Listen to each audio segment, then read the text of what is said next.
Assalamu Alaikum, everyone. So, inshallah, we're here for another Quran study.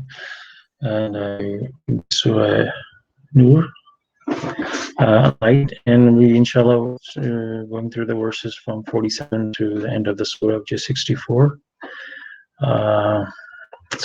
This to give a little background about this surah is focused on adultery. It's a very serious issue in the society, and to protect and respect everyone. And it just adultery covers so many. It can destroy families. It's kind of, as you can call it, a disease, or in any way you can explain. It's so to do that. So when you read Surah Nur 24. If you generally divide it into three different sections, and the first part, which so when you did the Quran study and the prevent, which is sort of punishment, it focuses on the punishment of what the consequences. Then the middle part is the prevention, and then enforcement. And when punishment is like lashes in public, social pressure, humiliation, so these things that when you look at the punishment, it will discourage somebody to go even close to the adultery. And the prevention is God has set up a system. If you follow the system, it sort of prevents you from even going to that direction, even before you get there. Like somebody has, so like for example, heart attack. To prevent heart attack, you can take a prevention method like healthy diet, physical activity, keeping yourself out of stress, and all those things. These are prevention measures. If you follow those, it will automatically not get you into the heart attack. So God puts a prevention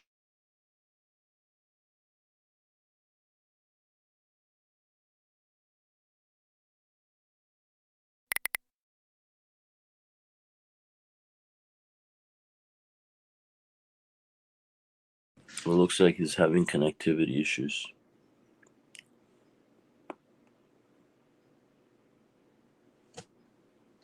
to understand going into this. A little bit about the background of these verses is these are really crucial verses. Before I go, that's 49:1. God says, "O you who believe, do not place your opinion above that of God and His messenger. You shall reverence God. God is here, omniscient.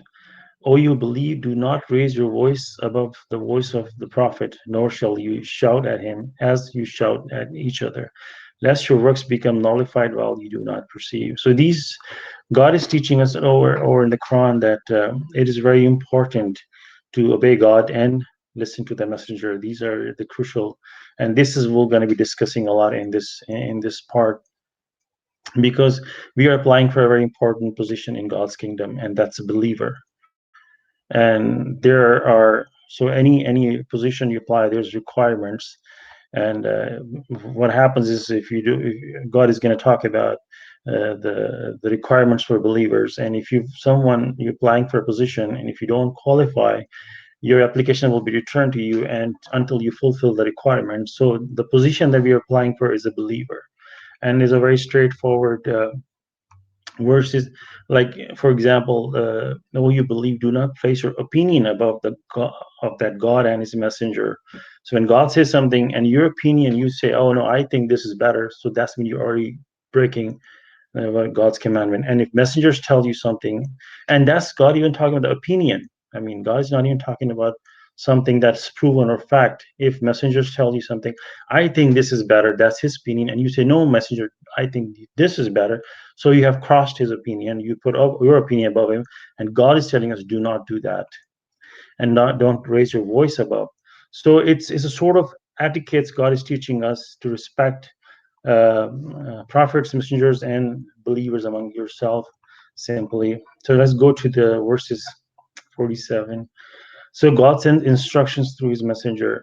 They say, we believe in God and in the messenger, and we obey. But then some of them slide back afterward. These are not believers. When they invite to God, when they are invited to God and his messenger to judge among them, some of them get upset. However, if the judgment is in their favor, they readily accept it. Is there a disease in their hearts? Are they doubtful? Are they afraid that God and his messenger may treat them unfairly? In fact, it is they who are unjust. So these are very, very straightforward, hot verses, because I mean, these can throw you out of the religion if you. It's not somebody else saying, this is God talking. Um, so the first verse. So God, why God sends messenger, prophets? God sends prophets to scriptures, and messengers. God sends them with the message and instructions. So um, messenger, to be understand, they do not speak on their own. They only deliver the message. Their neck is on the line, and they're afraid for their own soul. It is a very tough job. And as you know, all good comes from God. So anything that messenger is saying, they're not speaking on their own. They're delivering the message. They will try their best, and God is. They're inspired by God, and God is controlling it. When they're doing their best, so God will to send their messenger through them. So, and then we read 17:36. God said, "You shall not accept any information unless you verify it for yourself. I have given you the hearing, the eyesight, and the brain, and you are responsible for using them." So if you get a message that somebody says it came from a messenger, then you have to verify it yourself. So we have hadith verses recorded and written back by Quran and the miracle of 19. So how can you prove any hadith or any kind of that information? Somebody tells you that, oh, this is what the prophet and messenger said. But when you have a recorded message and written and backed by Quran, so we have recorded message, videos and audios, the footnotes by the messenger, and the appendices. So these are the instructions that we have. Right. I mean, and you can verify it for yourself. You know, God says, "I have given you brain, eyesight, and hearing," so you can verify. You can watch the video. You can see He's speaking. You can see this is His instructions, and if it's obey or not to obey is up to us. Simply. And if you listen to the message, the Quran, and whatever is the instructions that we have given to us, they're completely backed by Quran, and there's nothing that. So if we disobey God, if we disobey the messenger, basically we are disobeying God, and these are the very serious consequences on that. If you read the definition of message, a verbal, written, or recorded communication sent or left for a recipient who cannot be contacted directly. So these are the written, verbal, and recorded communication sent by messenger for the recipient, who for us, and so who cannot be. And this is just the online information. So, like for example, online messengers like Facebook and other many other messengers. What do you do when you type a message for somebody? You tell them, "Bring 12 apples." The messenger will not change what you type. It will exactly deliver, bring 12 apples. So that's basically messenger's job, is to deliver them, and they don't say anything on their own. And there, the whole Quran, many places, God's talking, you shall obey God and his messenger. If they turn away, God does not love the disbelievers. You shall obey God and the messenger, that you may attain mercy. So people get confused by God and messenger, God and messenger. And there's where if messenger says something, that we have to obey. Um, like for example, there's example of city and police. City is in make laws. So if the city says obey our laws and obey the police, so police is not gonna bring their own laws. They are enforcing the law, that telling you that what the city is. So it's basically the same thing. And then God says, uh, the next verse was, let me go back here. Sorry, 24 was that 48. So when they are invited to God and his messenger to judge among them, some of them get upset. So when they say, but some of them they slide back afterward. So they say, we believe in God and his messenger and we obey. So they're declaring their belief. They want to be a believer, so they declare we believe, so they can be in as a believer. But when God tests them, something happens that does not fit their need, they slide back. And what God does says, these are not believers. So you want to be believer. You say we believe in God and we will obey. But when the obedience comes, they slide back, and it can come in any form. You cannot say that those were times were wars. When God says something, and when you slide back, you put your opinion, you put your needs above what God is saying. God straightforward saying, "You are not a believer. I'm sorry. This is you go back, read the scripture, go back, study." And so God is telling them when they're invited to God and His messenger to judge among themselves, they get upset. Why? And God is answering there in 49. However, if the judgment is in their favor, they readily accept it. If something that fits their need, they accept it. When it does not fit their need, then they slide back. They get upset. And you may come across many situations where you meet someone and you tell them, but this is what God is saying, and they'll get upset. They'll say, they literally people get upset, and God is telling these are not believers. And then God is telling us, why is this happening? God is giving us in a form of a question. Is there a disease in their hearts? Are they doubtful? Are they afraid that God and His messenger may treat them unfairly? In fact, it is they who are unjust. So God is telling us, is there disease that's causing all this problem? If they have a problem, are they doubtful? When if you're a believer, if you believe, then there shouldn't be any doubt. So there must be a disease in their heart, or there must be the doubt in their heart. They must be afraid that God and His messenger may treat them unfairly. But then God is answering, in fact, it is they who are unjust. Eh,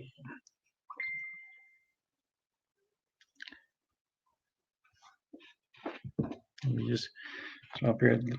Message. I'm sorry.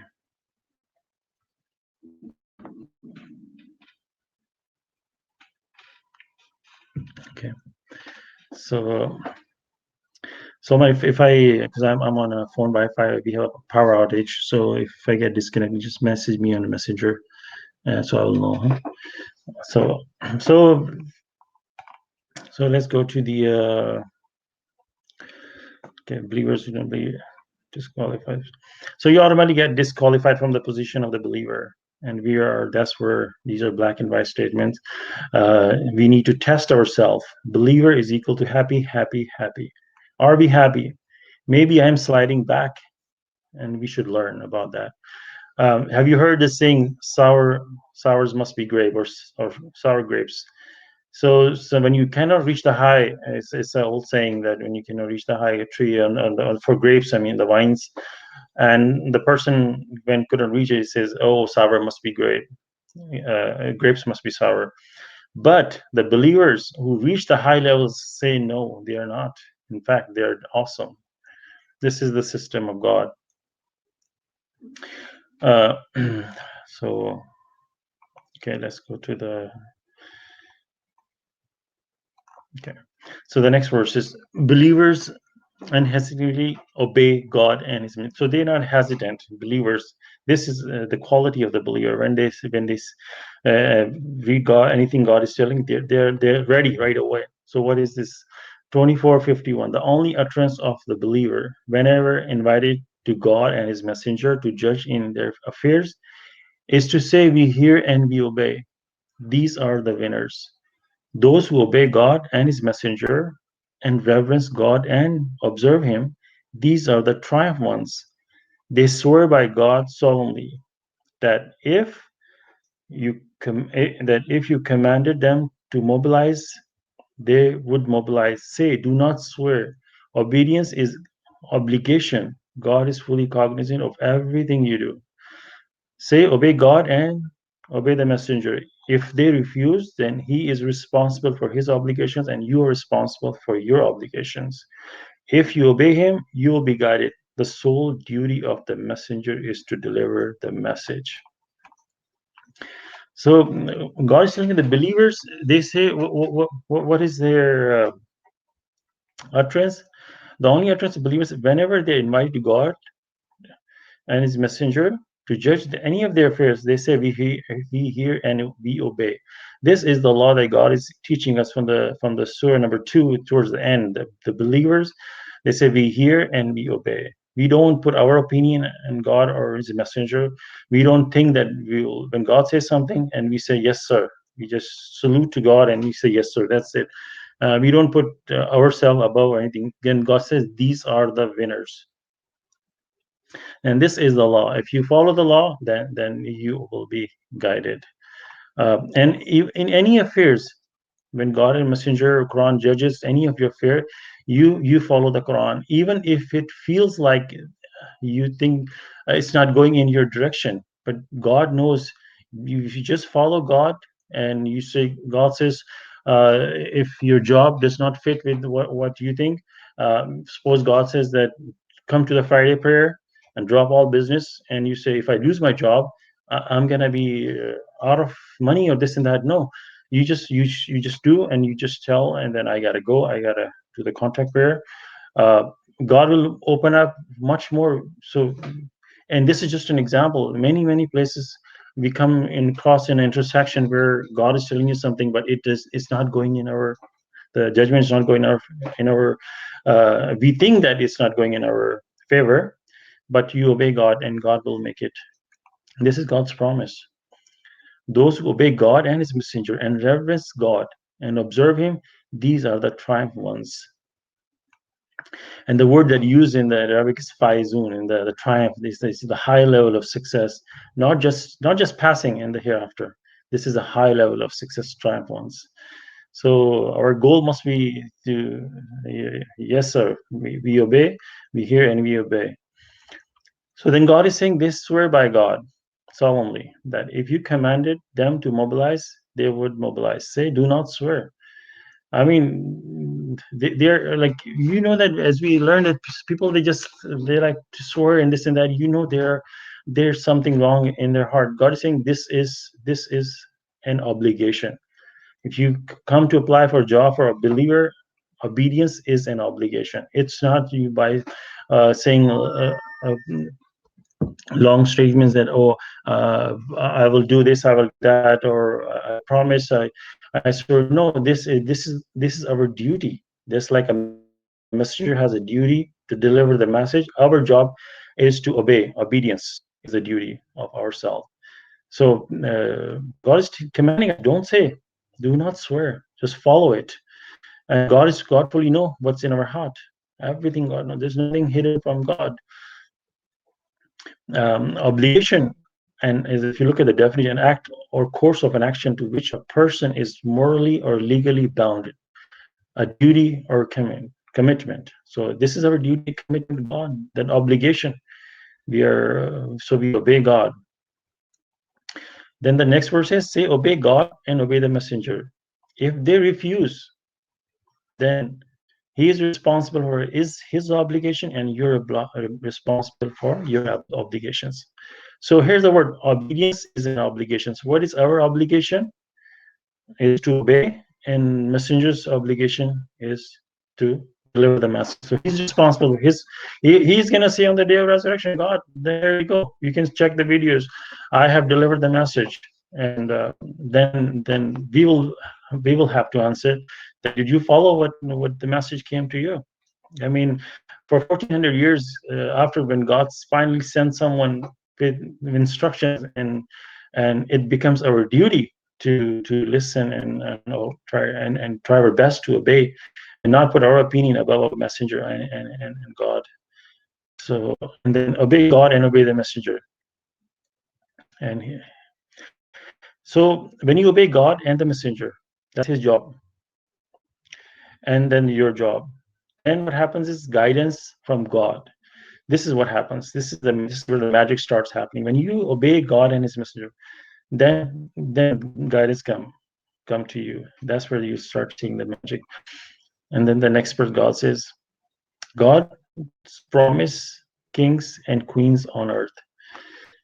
24:55. God promises those among you who believe and lead a righteous life that He will make them sovereign on earth, as He did for those before them, and will establish for them a religion He has chosen for them, and will substitute peace and security for them in place of fear.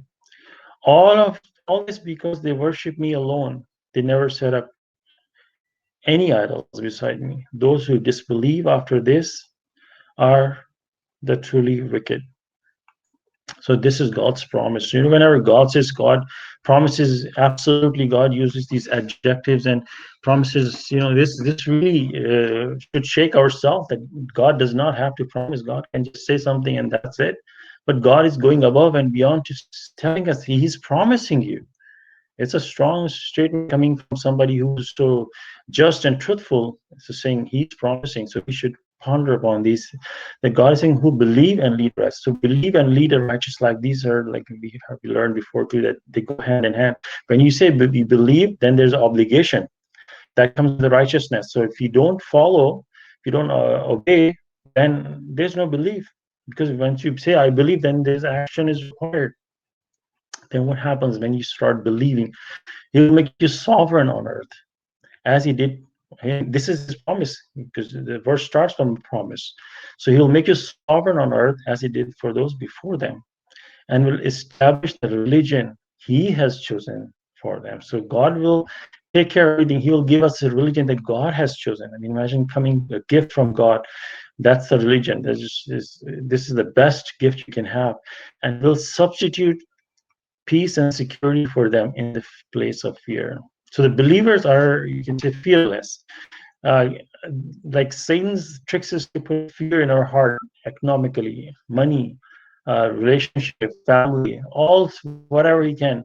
But God substitute fear with peace and security. So we should look in our hearts. Do we feel fear in any way, economically, or worry about what's going to happen tomorrow? Worry about security, any kind of that thing, is if it's in our heart, because this is, look at the word promise. This is a promise. This is an absolute thing that will happen. Regardless, we should be as certain as, like, if you say I put my hand in fire and my hand's gonna get burned, that's a fact. So we should take this as a strong fact that God is saying that if you follow Him, you will have no worry whatsoever. So if you have worry about something, health or anything, any issue, that's mean there's something wrong with this. We have to go back to this verse and study very deeply, because this is God's promise. All this because they worship me alone. That's God is saying, because this is all this happening. Why? Because they did not put any idols beside me. And then God is saying, those who disbelieve after this are the truly wicked. So easily somebody can examine ourself or oneself, that where am I, where do I stand? God did not leave us in any darkness. These are verses straightforward. You can go back and evaluate yourself, that where do I stand. There are signs right and left. If you feel fearful, if you feel restless, if you feel angry or worry about things, there's something serious wrong, because this is God's promise. Okay, so let's go to, okay. So God will take care of you. Okay. So formula for success. You shall observe the contact prayer, salat, and give obligatory charity, zakat, and obey the messenger, that you may attain mercy. Do not think those who disbelieve will ever get away with it. Their final abode is hell. What a miserable destiny. So this is straightforward, like a formula, like you read in the books. You do the contact prayer, you do the obligatory charity, and you obey the messenger, that you may attain certainty. That's it. Simple, straight formula. We come back to it. Am I missing something? We come back to it, check whatever I need, and then fix ourselves. Do not think that those who disbelieve will ever get away with it. Their final abode is hell. That's it. So anybody who disbelieves this formula, and this is what happened. So you do this, you have mercy from God. You're successful here and the hereafter. You're fearless. You're happy, happy, happy. And if not, then you're very stressful all the time, anxious in this world. Uh, and your destiny is miserable destiny. Very simple, straightforward, nothing hidden. God made it. So when we enter another prevention area, to for make our life more better. Etiquette, two prayers mentioned by name. Okay, this is a verse where God mentions two contact prayers. O you who believe, God is talking to the believers. Remember, you're applying for a job. You're applying for a job for as a position of servant of God as a believer. So God is only talking to the believers. Like you go to like any company and there's an announcement, and then you're visiting there. They're not talking to you. They're talking to the employees. So God is talking to the believer who are following. And if does somebody who's not a believer, this verse doesn't even apply. They have to get that position before they can come here, and these verses can be applied to someone. That permission must be requested by your servants and the children who have not attained puberty before entering your rooms. This is to be done in three instances: before the dawn prayer at noon, when you change your clothes to rest, and after the night prayer. These are these are three private times for you. At other times, it is not wrong for you or them to mingle one another. God does clarifies the revelations for you. God is omniscient, most wise. Once the children reach puberty, they must ask permission before entering, like those who became adults before them have asked permission before entering. God thus clarifies his revelations for you. God is omniscient, most wise.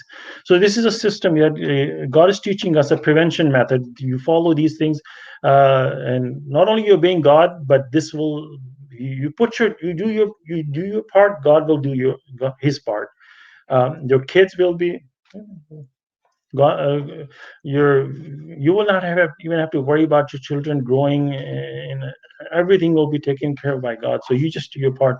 So we live in the times where some people work night shifts, day shifts, and things like that. But and my understanding is that if the situation falls into these categories, because a lot of times some things you don't fall in the category, then it may not apply. For example, if you're working at night, you're not even home, so there's not even a point of the knocking. But when you're off, you're at home, and you're in your room at nighttime. So you set up a system. You tell your kids that you have to knock the door because this is the commandment from God. Like at noontime, you didn't even go to your room, you just outside somewhere. So I mean, it not even apply. But if you're at home at noontime and you want to take a nap, you're in your room, uh, then you just have to teach your kids that they have to, if you have servants in your home, they must knock on the door and get a permission to enter, because you could be in your relaxing clothes. God is doing a prevention method to protect the society, protect your home, protect yourself, protect your family. This is the system. And God thus clarifies his revelation for you. God is omniscient, most wise. Inshallah, when we go discussing, I just want to have a question that once the children reach puberty, they must ask permission before entering, like those who became adults before. So is when they become adult, is their rules changed? Like they have to get more permission or something? So maybe we can discuss on that. You shall dress modestly. The elderly women who do not expect to get married commit nothing wrong by relaxing their dress code, provided by provided they do not reveal too much of their bodies. To maintain modesty is better for them. God is here nor. So God is encouraging something, that to be modest, but God is allowing an elderly woman who have no who doesn't want to get, does not expect to get married. Maybe she's a widow or have children grown up and she's just living her life. So if she relaxes her code, this God is saying nothing wrong. But then God says something else. This person does not commit any sin, but God says to maintain modesty is better for them.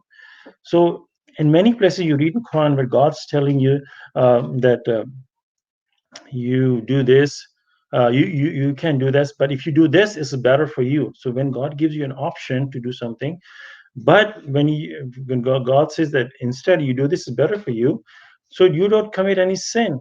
But what happens is these are the bonus points where you still do what God wants you to do, So here's I just sort of know, like, a believer may try to find more obedience when God says you can do it, but this is better for you, so you reach more and more closer to God. It shows our love for God, that God has given me option, but I'm going to go above and beyond and be more and more closer to God. So this is just a dress code that God is teaching us, and even if you relax your code, but don't go too much, showing of your body. And it's just an option is giving. And God says, be sure your meal is lawful. The blind is not to be blamed.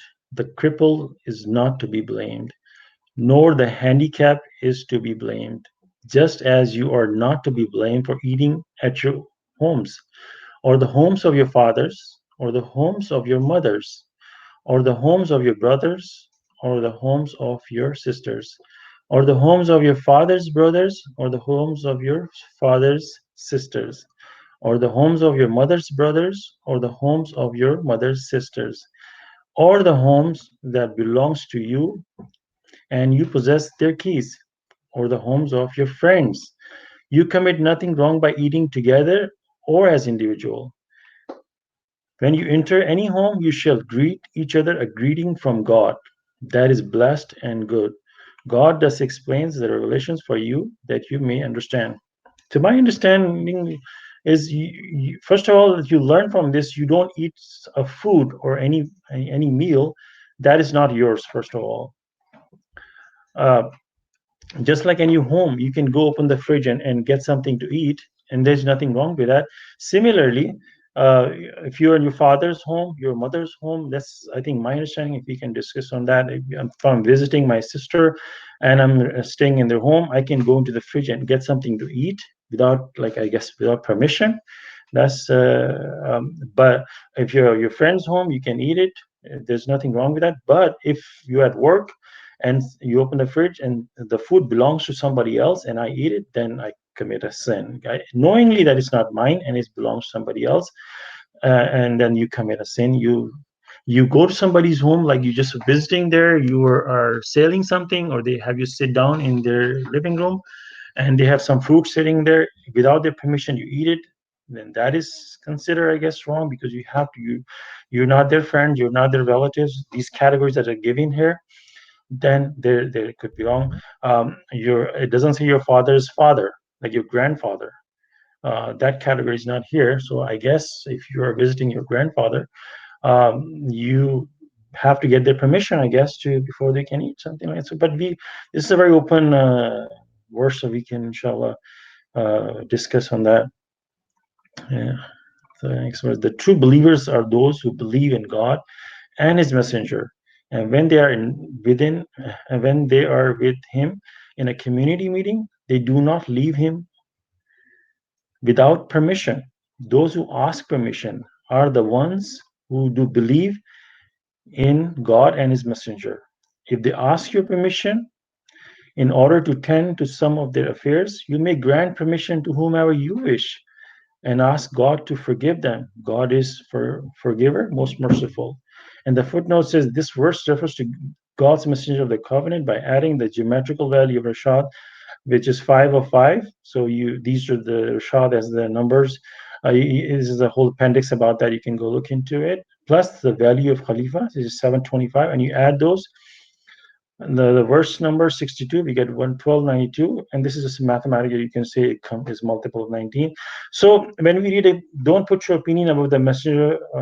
So this is not an opinion. That's messenger of covenant has written in the Quran as a footnote that mathematically proven. So this is not even his opinion. He said, I think this is referring to me. God would have stopped him if he was not. So God has allowed him to translate the Quran in such a easy language to understand. This is all inspiration from God. So if this is not even his opinion, he's proven by the miracle of 19, which is the miracle of God. So if somebody says that, oh, I don't believe that belongs to him, then we are putting our thoughts above not only his opinion, his proven statement. So these are very things that we have to, I mean, I had trouble in the beginning of in submission that why is that his opinion, but when you learn more and more, then you come to understanding that your job is to obey, his job is to deliver the message, your job is to say yes sir, we believe, and that's what counts. If he's wrong, that's his problem. But if I don't believe and obey this, then it's my, and then it'll fall on me. Then the next verse says, do not treat the messenger's request as you treat each other's request. God is fully aware of those among you who sneak away using flimsy excuse. Let them be aware those who disobey his orders, for disaster may strike them, or severe retribution. Absolutely, to God belongs everything in the heavens and the earth. He fully knows every condition you may be in. The day you return to Him, He will inform them of everything they had done. God is fully aware of all things. So, uh, coming back to this verse, is God is saying, who are the true believers? There's another sign that who are those. So when like suppose you're in a community meeting, you went with messenger somewhere, and what happens is if you have something very important to take care and you cannot stay there, God is saying that you can ask the permission, and there's nothing wrong with that. God says those who ask permission are the ones who do believe in God and His messenger. So you cannot just get up and go. Like maybe 20 people went with the messenger in a community meeting, and then God saying that if you really have to go, you ask them, you explain to them this is emergency or whatever I have to do, and it depends on the messenger. If the messenger thinks that your emergency is important, but he says, no, I want you to stay with me, it does not give you permission that you cannot leave. But if he gives you permission, then you can leave. But you are not fooling anybody else. If you just want to get away, you don't want to stay there, and you just find a flimsy excuse to leave the meeting, God is aware of that. God knows that you don't want to be there. So, and I don't even think that these rules in certain way applies because to us, but at the same time, in a similar allegorical situations, here, okay, there's a messenger came, and the messenger's job was to deliver the message. He was teaching. So if you want to support the messenger, you spread his message in any way you form. In a way, you are doing the job that he came to do, and you just helping him out, uh, spreading the message. So you're basically delivering God's message, which He started. You're promoting what the message was left. So, and then God says, if messenger requests you something, you know, do not treat the messenger request as you treat each other's requests. So you have to take the request very seriously. It's like somebody says, "Can you drop me off at the airport?" But if the messenger tell you something, "Can you do this for me?" You have to pay full attention, because this is a messenger of God, and they have it's uh, this is a commandment for us, and God is saying we hear, we obey. So this becomes another thing that you're hearing and you obeying. If the messenger requests you, you shall not take his request as somebody else's request. You try your best. You don't even go into the area. They will say, "I think I'm paying attention. I'm giving his request more value." You make it as your priority. You say, I need to I want to do that. And there's many requests that you should look at the cross studies and the appendixes. There's a lot of things that messengers say. So you don't put your opinion above. Of you see something black and white, you just go and you say, yes, sir. This is what God is expecting from us. God said, those who disobey His orders, for for disaster may strike them, or a severe retribution. These are very straightforward verses. God is saying that this is what could happen if you don't obey God. Absolutely, to God belongs everything in the heavens and the earth. He fully knows every condition you may be in. The day you are returned to Him, He will inform them of everything they had done. God is fully aware of all the things. So this part of the Quran, God is focus on telling us that it is so crucial to obey God. And when God says obey the messenger, this is kind of the main part of this whole system. Verses are that God is encouraging, is forcing us to listen to the messenger, to obey the messenger, to respect the messenger, to talk to him nicely. All these etiquettes are more focused on this part of it. And a lot of time people use this, we hear and we obey.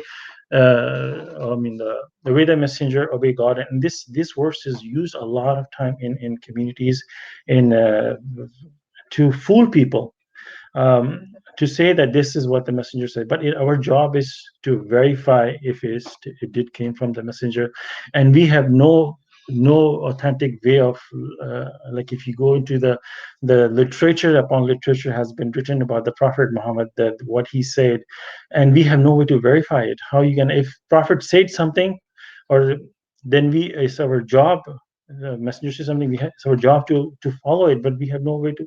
Well, when God did send somebody with instructions, and then now people are not. When the first messenger, the Prophet Muhammad came, he didn't give any instructions, but people, tons and tons of literature have been associated with the religion, that that's what he said. That's what, how are you gonna prove it? But when God did send a messenger with the instructions, now people are running away from it. They're running towards something they cannot verify. But when the messenger came, they're running away from it, which he has proven. He has proven his case very clearly, that I am a messenger of God, and here's my miracle. Go verify it anytime you want, and this will prove that I'm a messenger. And so this is the message, and this is what you got to do. And then if you run away from it, then you're disobeying God. You were disobeying before, now you're disobeying again. So, and then God is telling us, those who believe, this is what happens to them. So it's a very straightforward system. You can test your life anytime, that am I a believer or not. You and you're, and they're all over the Quran. There are signs that God is telling us. 23 places in the Quran, God is saying that the absolute happiness, for the people of God. They live in God's kingdom. They're happy.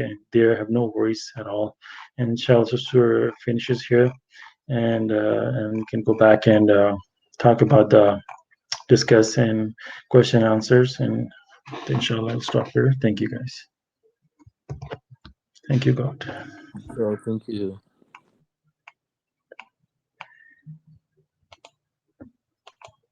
I wanted to go back to your question about permission being granted for the people for entering the home. I think I never really noticed it. I think it's a interesting observation, that it says permission must be requested by your children who have not attained puberty, and then it says once the children reach puberty, they must uh, ask permission. Yeah.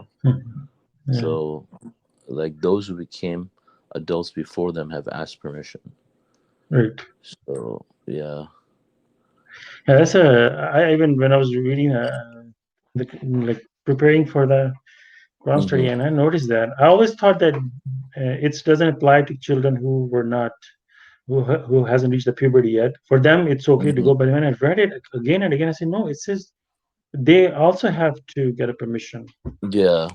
So I think it's just like they both have to, whether they are children or adults, they all have to ask permission, and the Right. servants, because Yes, those are sir. private times for you, right? So it makes sense. Right. Like whether you're a child or an adult, that you must ask permission. Right. Assalamu alaikum. Just curious, I guess the key word here is must. Like who reached the puberty, then they must, and who has not. I guess that's a differentiative, that word as a must here. Who Well, has they reached say must puberty? in both cases. Right?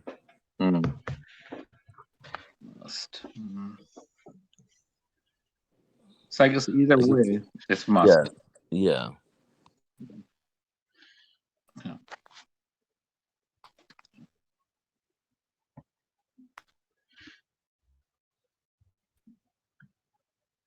And then some, many instances, like, uh, the rules have, like, doesn't apply to you, like if you're not even home, uh, and then your room is open, and the kids at home, I guess They can go to your room because there's nobody in the room, right? Is that what it is? What's that? Yeah, like if you're not home, you're at work, and nobody's in your bedroom, and the door is wide open.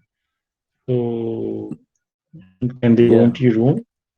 Because you're not even, because Yeah. for the purpose, their knocking is not even there, so it doesn't even exist, right? Yeah. I mean, these are 3 private times for you. So if you're not even there, then that means it's not your private time. Right. True, true. And a lot of times people are working in the noontime, they're at work. So if the kid's at home, then again doesn't apply. Well, I mean, it's still your private time. So the thing is, I mean, the kids won't know. See, like if you're working or not, they can just barge in. So you could be working, you might not be working, but the kids don't know what you're doing. You know, if Right. the let's say the doors close or something, right? They don't know what Right. True, they true, might true. run into. But I think it's interesting also that this verse also talks about like at noon prayer when you change your clothes to rest. So I mean, like sort of sort of to me it's kind of like encouraging taking a nap or a rest during I don't Mhm. know after your noon prayer. Yeah, true. Even if you're not in your room and then the door is closed, they don't know Yeah, that. exactly. So it's always to knock and check. Yeah, exactly. And the other verse that I wanted to talk about is the eating. Is that was it right that Yeah, I if think you are that's correct. Yeah, if you're at work, you eat somebody's food, you commit a sin. But if you're at your these places, your meal is lawful. You know, yeah, you you can can eat go in from the your kitchen and eat home. Yeah, without but of permission. course, like in that case too, like I think we can still be courteous and make sure they're okay with it. But you don't commit a sin if you don't ask. But if you go and eat Yes. somebody else's food who's not in these categories, and you just take their food, then you just ate prohibited food basically, Right. without asking. Right. And it's amazing how the grandfather is not mentioned here, and to some other relation, like your cousins. You're staying in your cousin's home. You need to get their permission to eat their food. I Mm. guess, right? Yeah, Or maybe if they're your friends, I guess. yeah. Homes of your brothers, fathers, mothers. Homes of your friends is mentioned though. Yeah, homes your friends, but not your cousins or something Yeah, like yeah, yeah. distant relatives. Maybe Yeah, they're but your friend, I guess. yeah, your cousins could be your friends if they're your friends. And it's okay. I'm not friends with my But I cousins. guess Just kidding. if you're staying, yeah, that's true. Yeah, if you suppose you're staying in your friend's home and then or your cousin's home, and then you ask permission first, and they tell you, "Don't ask me permission. You can go eat anytime you want." Mm-hmm. Then I guess you're okay. I guess it's always courteous to ask permission. Mm-hmm. So it'll be better.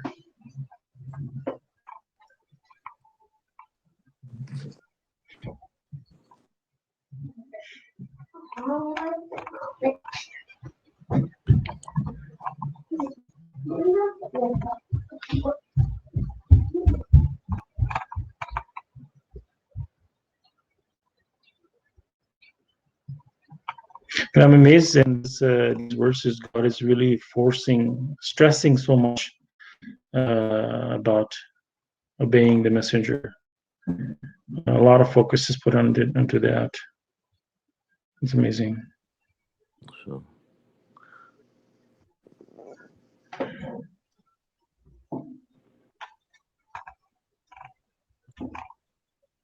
and I think this verse about God's promise and formula for success, these are very important verses, for our time, because when it talks about uh, God's promise, many people claim to be submitters, but they don't actually really believe in God's promise. Like it said, many people come and they say they believe, but they're not really believers. Because if you're a believer, and you obey God and His messenger, for example, the messenger of God says that if you are following everything correctly, you will be in God's kingdom, and you will not even get a headache or disease or Yeah. cancer or things like that.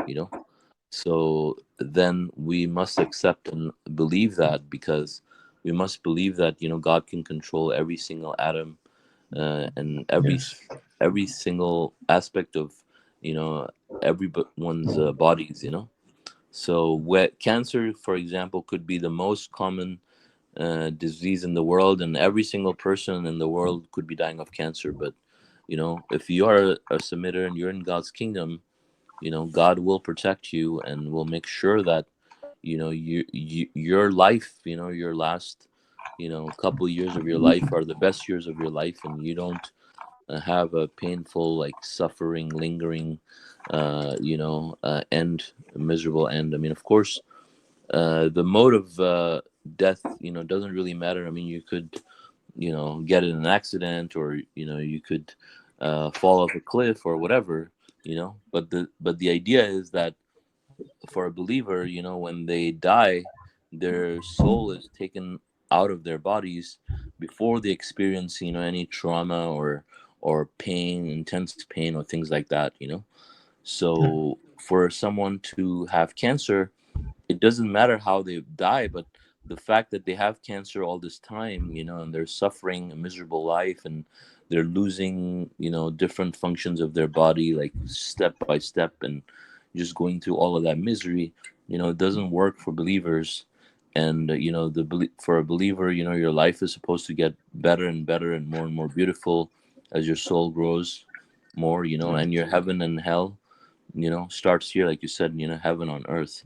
So your heaven and hell is supposed to start here. So if you think that you know having cancer and suffering like that is heaven, then you're deeply disillusioned with life. But really, it should be very different for a believer. The life that they live, I mean, they should be carefree and very happy with everything that is going on. I mean, you cannot possibly be happy. Like, people say, well, I have cancer and I'm happy or whatever, but that's just wishful thinking, because when you even have a headache, like, you're miserable, if it's Right. bad. So people just say it to mislead other people. But we have the standard by God, and his clarifying messenger has explained it over and over.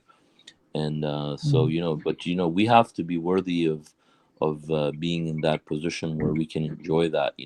You have to wholeheartedly make a resolution that you're going to follow each and every law of God, and you're going to make God your God every single day. And you're not going to break any of God's commandments. And then you will go through your tests, and your tests will include lack of health or lack of wealth or abundance of it.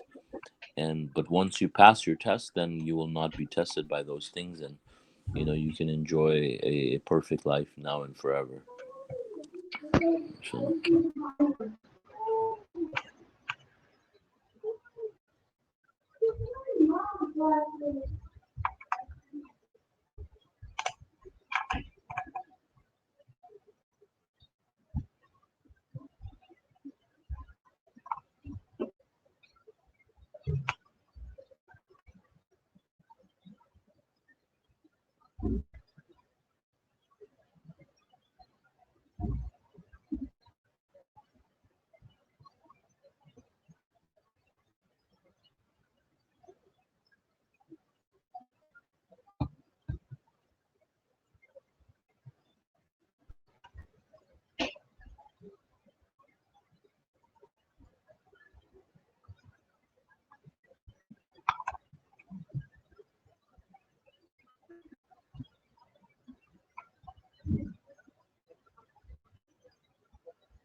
Yeah, also, when we talk about these people who swear by God that if you give them orders they'll obey. Usually, I think people, like, when they get in that mode where they decide to, swear by God, like they think like they're doing some kind of a favor, you know, to someone. Like, I swear, like someone says, for example, I swear to God, like if anything ever happens to you, I'll be there for you or something like that, and it's not, they're not going to say that to a child, for example, where they think that it is their obligation, to protect the child. Like, a father's not going to come to his child and say that, because it's his duty, towards the child.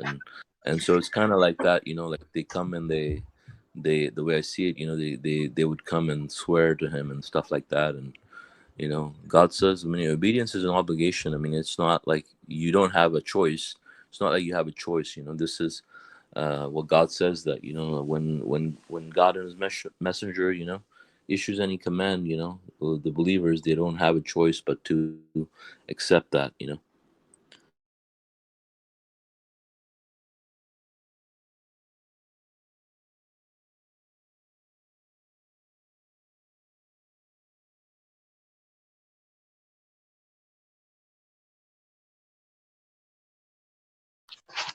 Assalamu alaikum.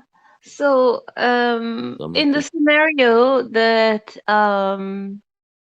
someone have cancer and their worship practice is exactly the same,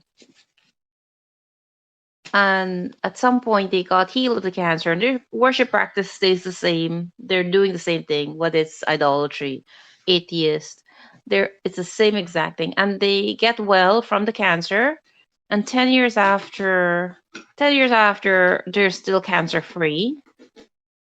How should we be seeing that?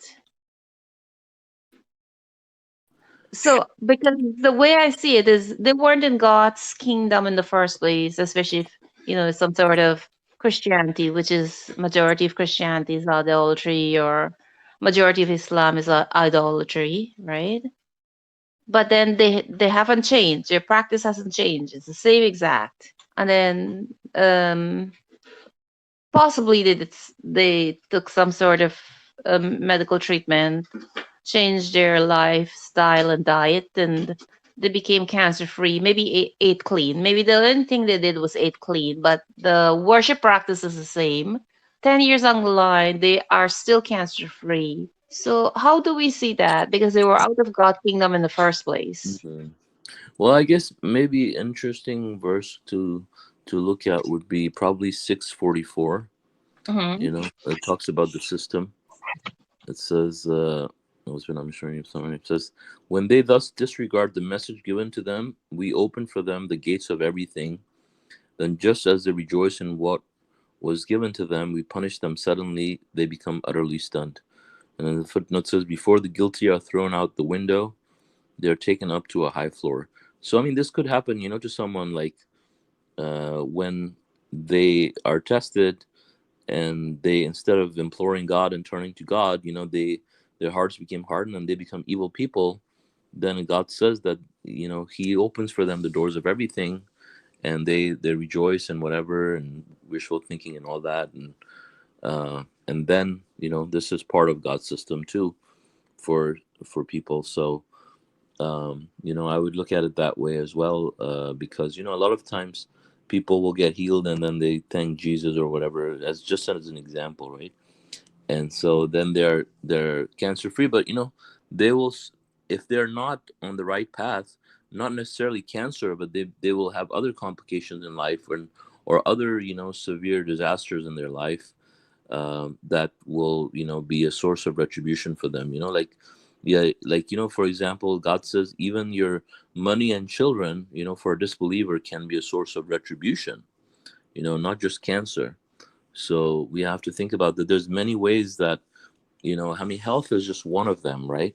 But you could have other, like, emotional, issues and things like that, where you would be miserable. The idea is that these people are miserable, they're not happy, so you could even have a very good health, for example, but it's not necessary that every disbeliever, because otherwise every disbeliever will have a terrible health crisis, like the last couple of years. I mean, most of them do, but not everyone does, right? There's definitely exceptions to that, because there's many other ways that people can be in a retributive disaster. People can have financial crisis, and family crisis, and many other things. To many people die on the couch, for example, lonely, and have without having any relatives or family that or things that they cared about, losing them, or losing a business, or financial status, and all that kind of stuff, that people really care about. There's several ways I believe that these people, nevertheless, when eventually they go back to God, they pay for everything, so but the thing is that the bottom line is that they will not be happy. Like, they will live, their hell will start here, and it could be in a number of ways.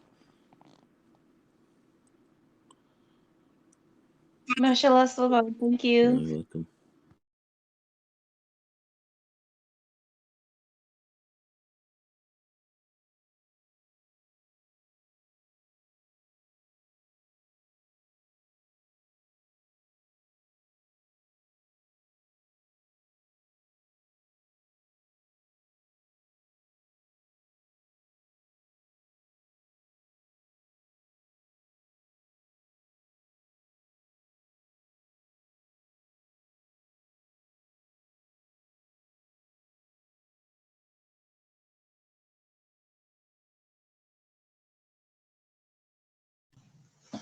Also, I think that happiness is so many different areas, applies to uh, in your financial, family, and then friends, society, community, religion, and then it's subdivided into many different areas. One maybe appear to have a good, very healthy life, but it's not a believer. Appears to be in a good health, but this person have some other areas where he's been tested, and is not happy on many other areas, maybe family life, or psychological life, or something other. God knows, because this is God's system, and this is straightforward. Even the Messenger of the Covenant was mentioning, I think it was Matthew, or see God's kingship over you, and everything will be given to you. And I went through the Bible and looked at those verses, and they're very straightforward verses. There's those, paraphrasing, is that those who see God's kingship over them, and that's from Bible, they will have nothing to worry. Everything will be taken care for them. And then God also says that, in the Bible also says that those who seek the vanities of this world, you see them running around after this worldly life, stressing out for their money and family. But those who see God's kingship over them, everything for them is being taken care of. And these are 4 or 5 verses, and very straightforward explain. Inshallah.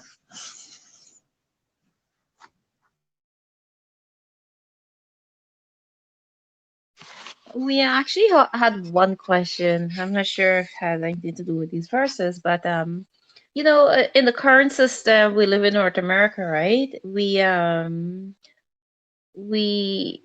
we get meat from the store, um and I know in the Quran it says, your dogs can catch for you. Um, but we live in North America. We kind of live in a different system whereby you get meat from the store. So I do know in North America people go to hunt, and Mom and I were thinking one day, whether hunting, because people hunt and they shoot deers, and we were wondering how we should be seeing that.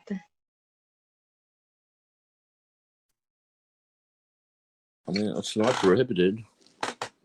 It's lawful. If it's allowed, I mean, you can do it. But I mean, you have to. I mean, you'd have to go places where you're able to hunt, right? But lawful mhm, places. I mhm, mean, within the law. yeah,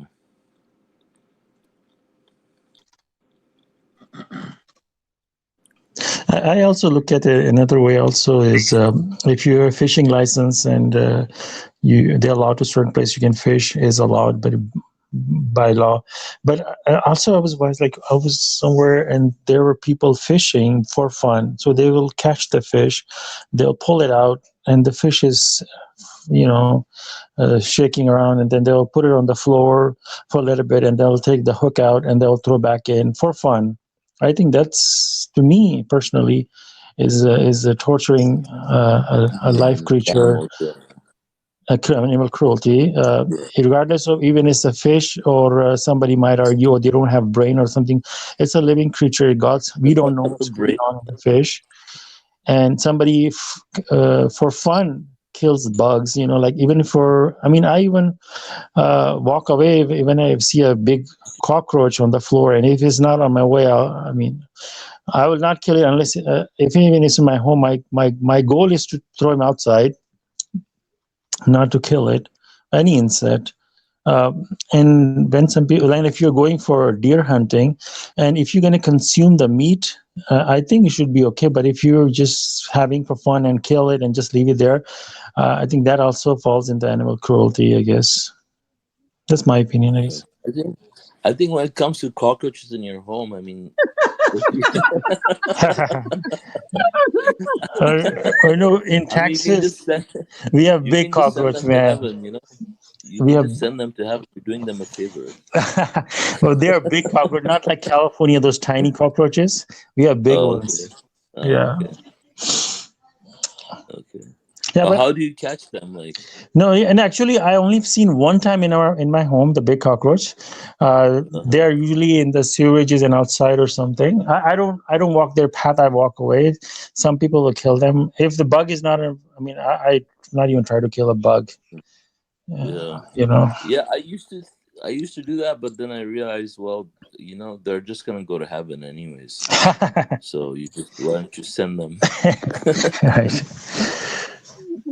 So, man, I know submitters who think exactly like you, and then Oh, I also know submitters who think exactly like Adam, which I yeah. am one of them. Yeah, but I mean, the thing is, like, if, like, for example, like what he said about the fish totally makes sense because you're torturing them, right? And then you're putting them back. But, like, for example, if you're taking them, you're gonna eat them. Like, you shouldn't do that either, because why are you doing that to the fish? Like, if it's a bad thing, right? But they just come here to perform a service, and whatever it is. Uh, but the thing is that we slaughter the animals, for example, for our consumption, right?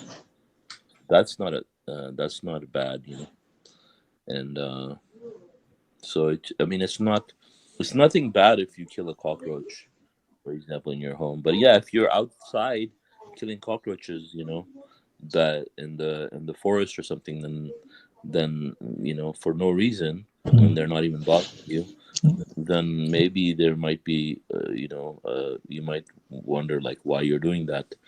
But I mean, in the home, if you're just killing them, like, they're wandering around, and I mean, if you Yeah. don't kill them, they're gonna multiply, and then your home's Right. gonna be tested, right? So um, most likely, I mean, it's okay. Like, it's you shouldn't feel bad about it. But yeah, it's also fine if you can catch them and put them outside or whatever. That's good too.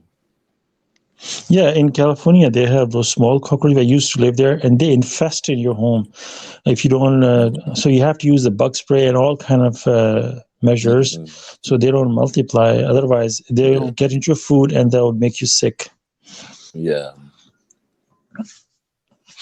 I mean, if I find spider in my home, I'll just catch it and release it outside. I don't hmm, yeah, something.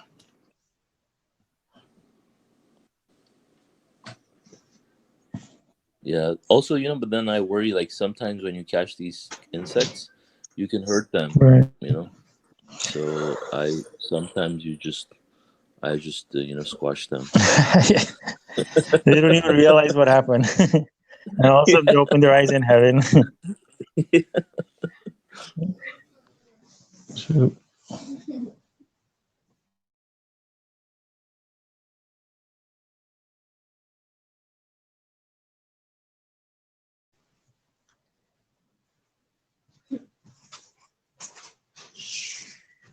I also want to make comment on that when you were saying that this word they're going to obey.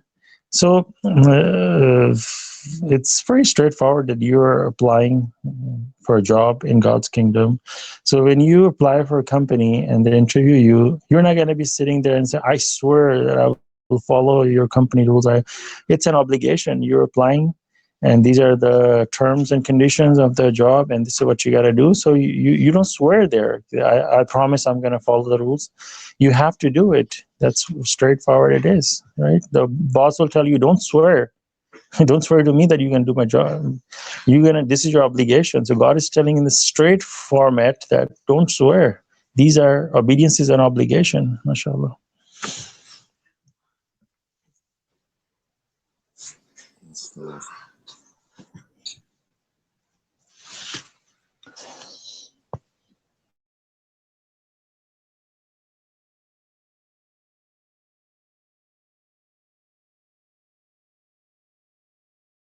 I see Nuther joined us as well.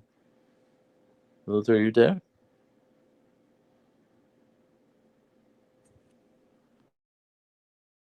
Maybe she's just listening.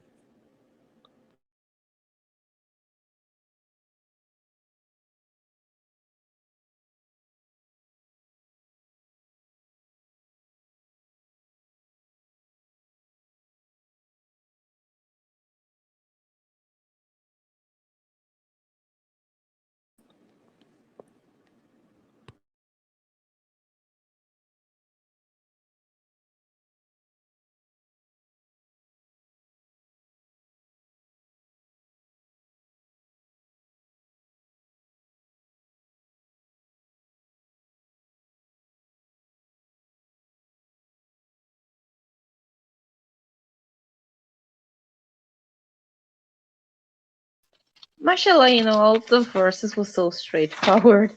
Adam didn't leave any room for questions. Yeah, mashallah, God Yeah, I makes think it what he easy. says. Yeah, I just wanted to comment on the dressing modestly.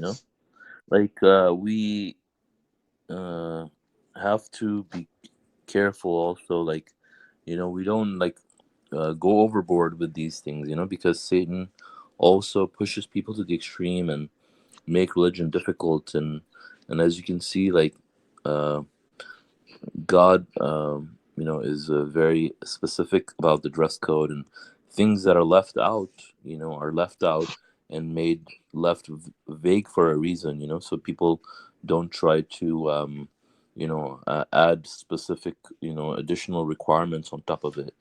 And, as we can see how that turned out with the traditional Muslims, or even other scriptures, people of other scriptures, where they added all these requirements to their dress code.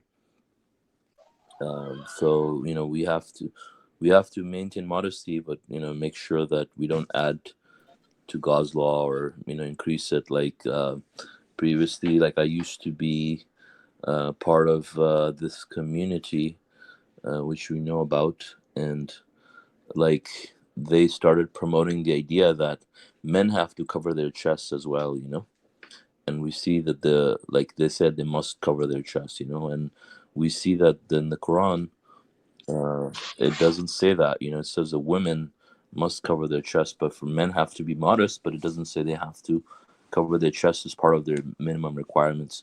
But people were adding on to the minimum requirements and saying dress code includes covering your chest. Of course, not everybody was on board, but a good number of people were advocating that. So as an example, like we should try not to add or remove from God's commandments.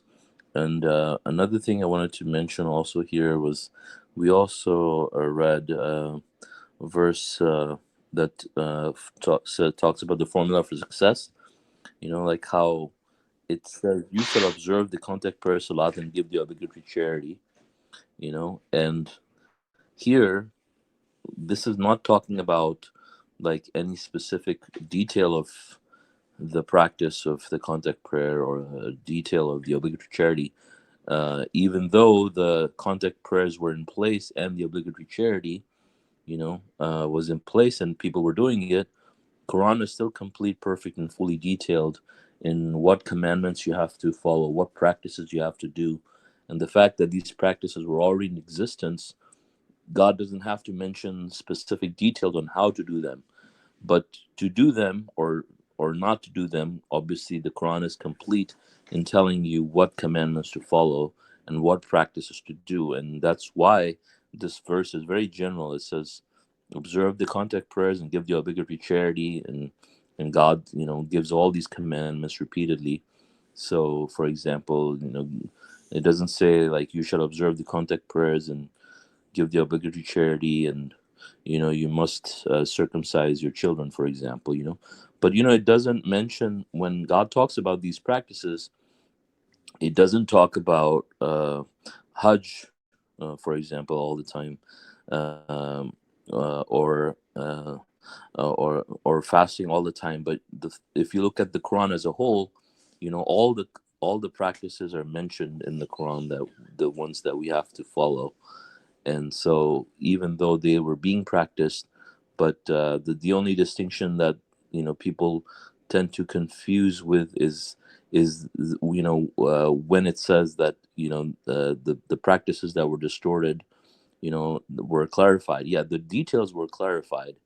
So yeah, but as far as the commandment to do them or not to do them, the Quran has to be complete, perfect, and fully detailed for us to know which practices we must do and which practices are not from God.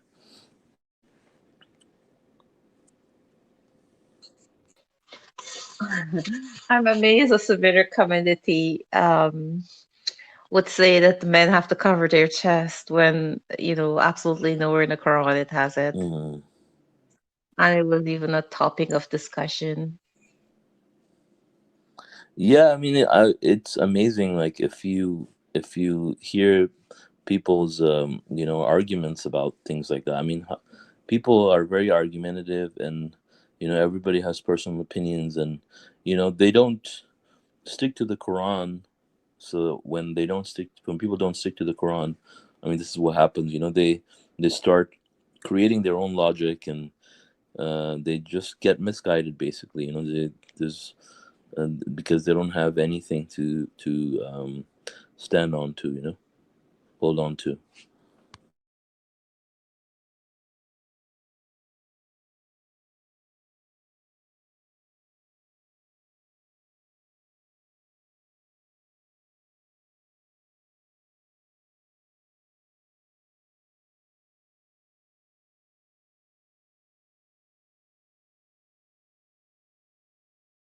Yeah, it's a very serious offense that God says those who attribute lies to God and says this is from God, and God using very serious uh, verses for these kind of allegations. It's a very serious offense.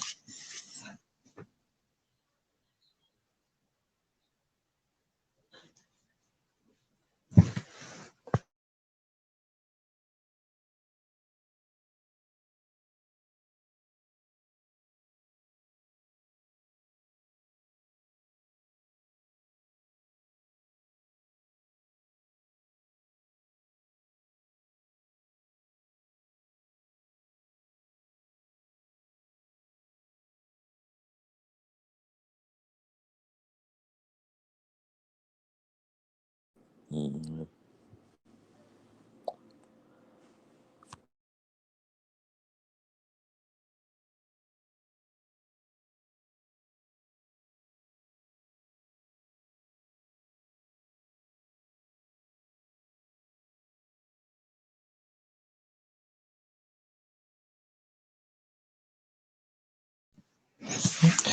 And I also think that if you, simple terms, if you follow God, and God is saying not to stare at women and general modesty, it just, God doesn't have to go in the detail to explain certain things. Like when we tell our children certain things, we don't go step by step and details. We just explain to them in general.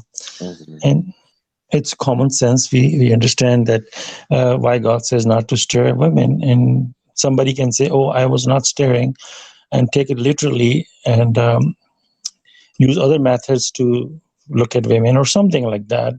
So Yeah, you know, yeah, yeah. Like in traditional, it's so funny.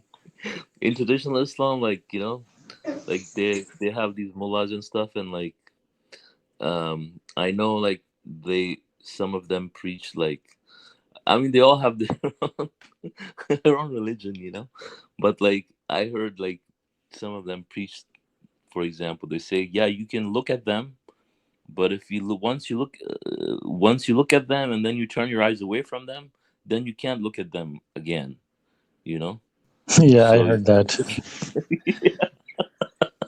Don't, keep which staring at them. Don't blink. Yeah, because that's literally staring at right. Yeah, it's, a lot of time God teaches us in a common sense, and God is teaching us modesty, respecting basically women, I mean each other. And when you do these prevention methods, respecting and giving other person their, respect and following God's law, I mean, you will not even fall into the major sin, which is idolatry. So, and this is Satan's trick. He will not tell you to go do idolatry. He will trick you from smaller things, step by step, lead you on to that. So God is preventing this leading method so that you don't even get to that point. And when you are a person who, when in a parties or in a gathering, you keep your distance and you talk to people in a good manner and respecting and not staring at people, will make a profile about you that, oh, this person is a very kind and nice person, and people will not even treat you in that way, and you'll be in a protected shield from God, and people will not even approach you in that sense. And if you're a married person, God will protect you. God will protect your marriage and everything. These are just promises from God, and God carry out his promises. And it's very common sense things.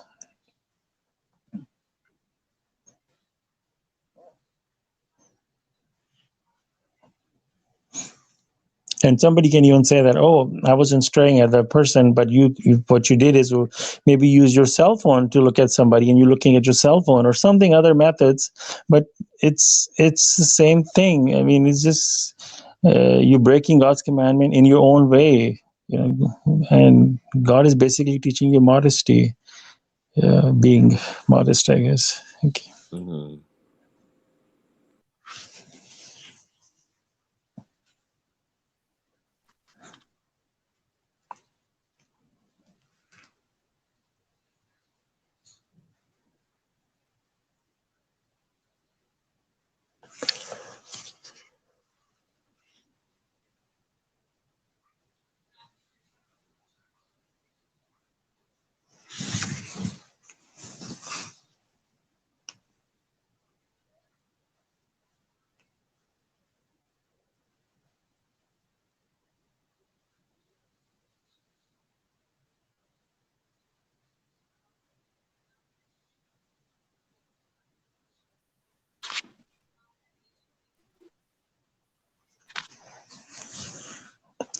It was funny, like last Quran study, you were talking about encourage people to marry.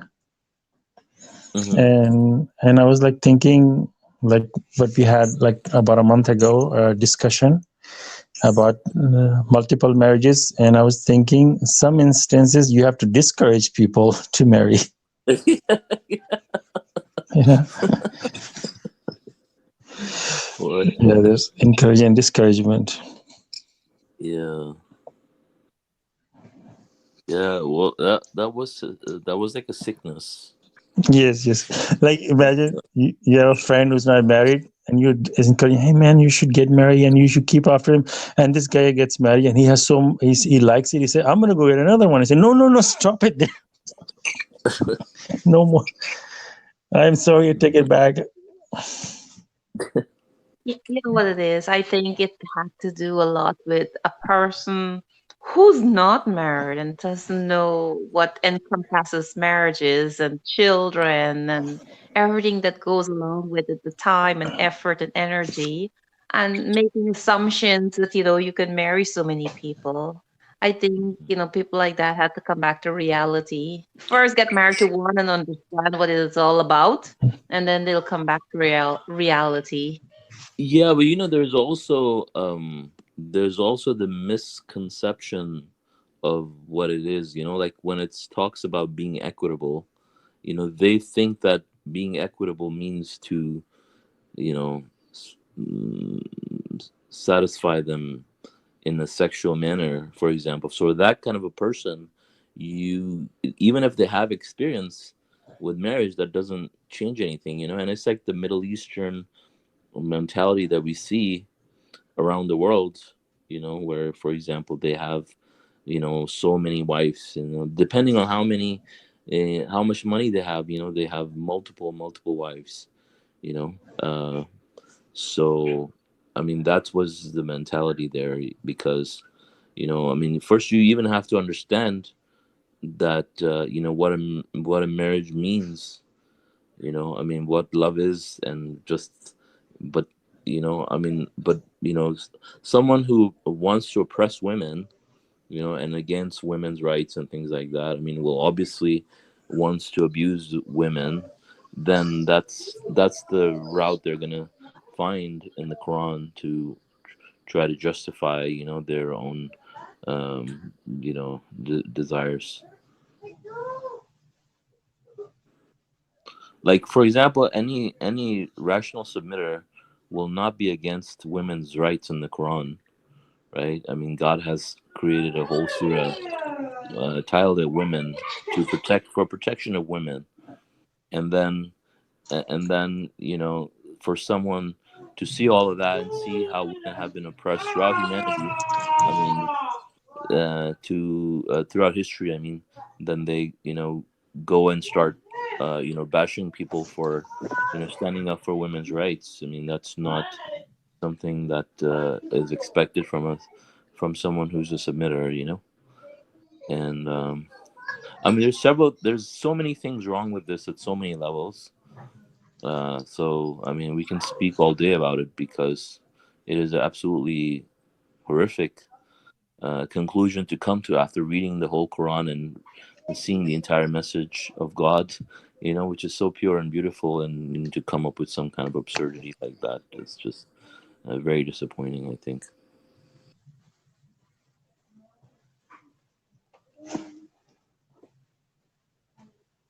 Yeah, the thing is, God knows our innermost thoughts, and we should be aware of that. Whatever decision we are making and whatever we're doing, we need to know that we cannot fool God. So, whatever the reason somebody is deciding to get second marriage, or anything like that, or any action we take in our life, we need to know that is this justifiable, first of all, and not even a justifiable level to like say, okay, 50%, 51% is justifiable, but 49% is not justifiable. So we need to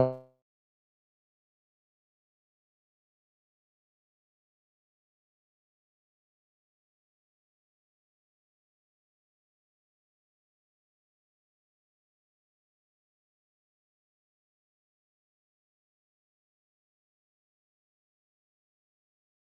is this justifiable and not even a justifiable level.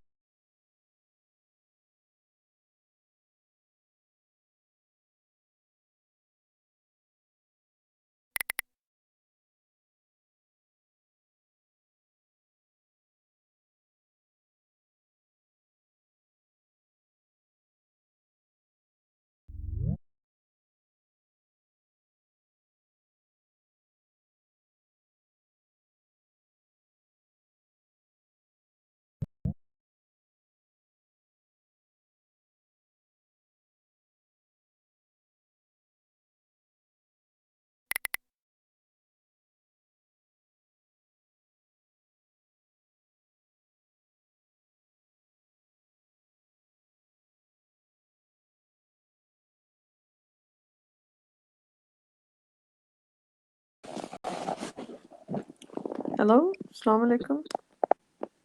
Walaikum Assalamu salam. Um, How are you? I'm good, Masha Allah. How are you?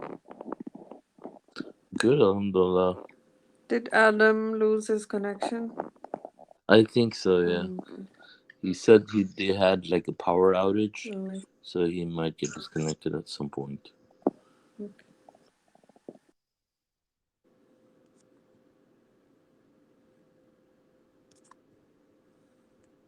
Did you have a comment? No, just listening today, Masha Allah. Okay.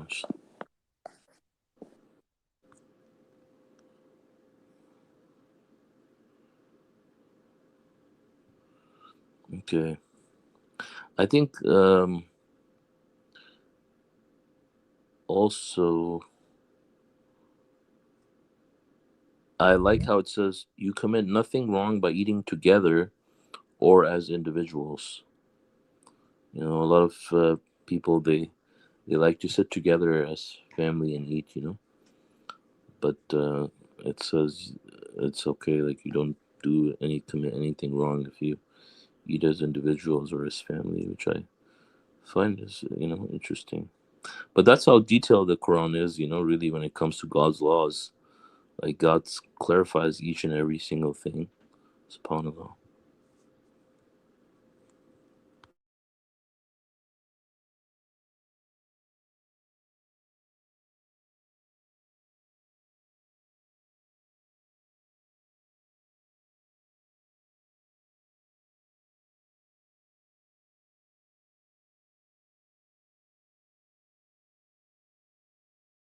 Also, I like how it says when they say we believe in God and in the Messenger and we obey, verse 47, but then some of them slide back afterwards. They are not believers. I like how it says afterwards. And it says when they are invited to God and His Messenger to judge among them, some of them get upset. However, if the judgment is in their favor, they readily accept it. You know, so it's like they just really want to follow their own, whatever is in their favor. You know, seems like to them what is in their advantage, they'll follow it. But if they were believers, they would know that the whole thing that God is and His Messenger is saying, it's to their advantage. You know, I mean, nothing is there to treat you unfairly. It's all for your own good. So a believer, true believer, would follow each and everything. You know, not compromise the truth. Masha Allah salam. Masha Allah.